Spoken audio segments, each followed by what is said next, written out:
Hi friends, చంద్రుడిపై కేవలం దుమ్ము రాళ్ళు మాత్రమే ఉంటాయని మనం అనుకుంటాం.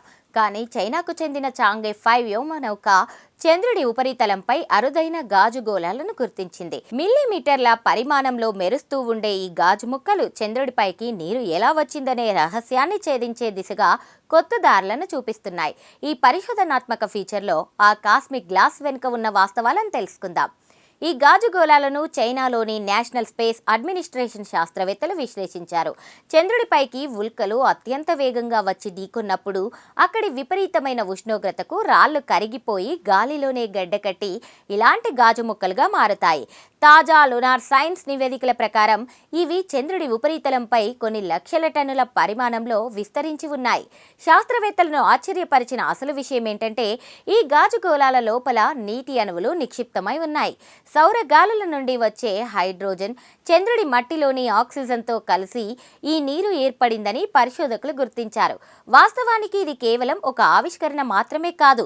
భవిష్యత్తులో చంద్రుడిపై కాలనీలు నిర్మించే వ్యోమగాములకు ఇవొక సహజమైన జలనిధిగా మారబోతున్నాయి.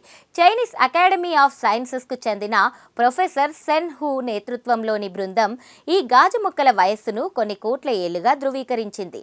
భూమి పుట్టుక సమయంలో చంద్రుడి వాతావరణం ఎలా ఉండేదో తెలుసుకోవడానికి ఈ గాజు గోళాలు ఒక టైం క్యాప్సూల్ లాగా పనిచేస్తాయి. ఇవి విశ్వంలోని ఇతర గ్రహాలపై నీటి అన్వేషణకు కొత్త దిశను చూపించబోతున్నాయి. తాజా పరిశోధనల ద్వారా ఈ గాజు గోళాలు చంద్రుడి లోపలి పొర అయిన మాంటిల్ గురించి కూడా సమాచారాన్ని ఇస్తున్నాయని శాస్త్రవేత్తలు కనుగొన్నారు. దీంతో చంద్రుడు గతంలో అనుకున్న దానికంటే ఎక్కువ కాలం అగ్నిపర్వతాలతో చురుగ్గు ఉండేదని అర్థమవుతోంది. చంద్రుడిపై ఉన్న ఈ కాస్మిక్ గ్లాస్ పరిణామం మనకు అతి దగ్గరగా ఉన్న చందమామ గురించి మనం తెలుసుకోవాల్సిందే. ఇంకా ఎంత ఉందో గుర్తు చేస్తోంది.